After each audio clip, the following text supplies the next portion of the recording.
Direktur Kebijakan Publik Celios, Media Wahyudi Askar, menanggapi pernyataan Presiden RI Prabowo Subianto yang menyebut kelapa sawit adalah karunia besar saat bencana banjir bandang dan tanah longsor melanda Sumatera.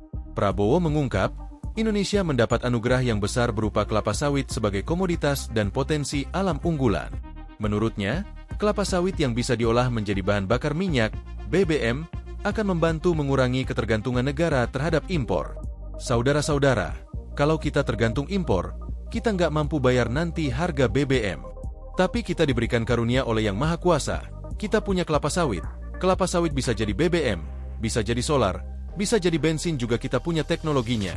Kata Prabowo dalam pidato di HUT ke-61 Partai Golkar, digelar di Istora Senayan, Jakarta, Jumat, 5 Desember 2025. Kemudian, ia menyinggung soal negara yang kini tidak bisa mengimpor BBM karena perang terjadi di dunia. Sebab, saat perang, semua negara yang terlibat berusaha mengamankan stok BBM dalam negeri masing-masing. Saudara-saudara, perang lanjut di Eropa, bisa-bisa kita tidak bisa impor BBM dari manapun. Kita mau impor pun nanti tidak bisa. Selat di Laut Merah, di depan Yaman kan terhenti. Nanti, Selat Hormuz bisa terhenti.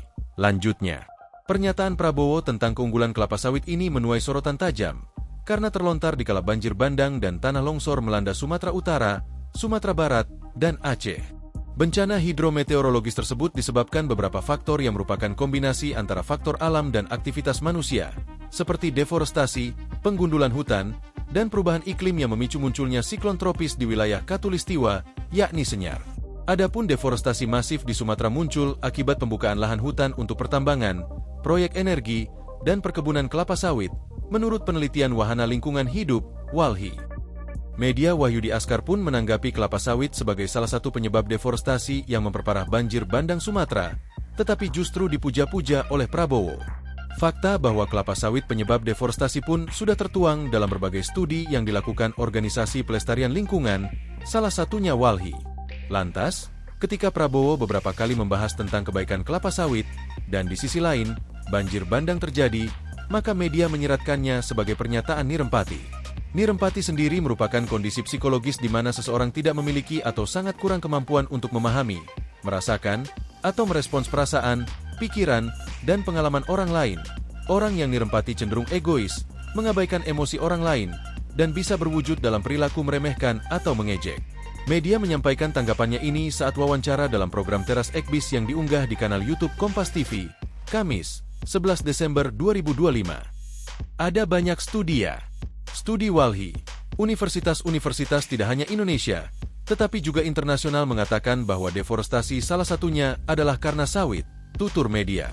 Jadi kalau ketika terjadi bencana, kemudian masih bilang, sawit, dan sawit, saya hanya ingin bilang begini, untuk semua pemimpin publik, anggota DPR termasuk presiden sekalipun, kalau bukan periuk nasimu yang diterjang banjir, kalau bukan mamakmu yang meninggal, kalau bukan rumahmu yang hilang, kalian nggak akan paham sakitnya pada saat bencana itu.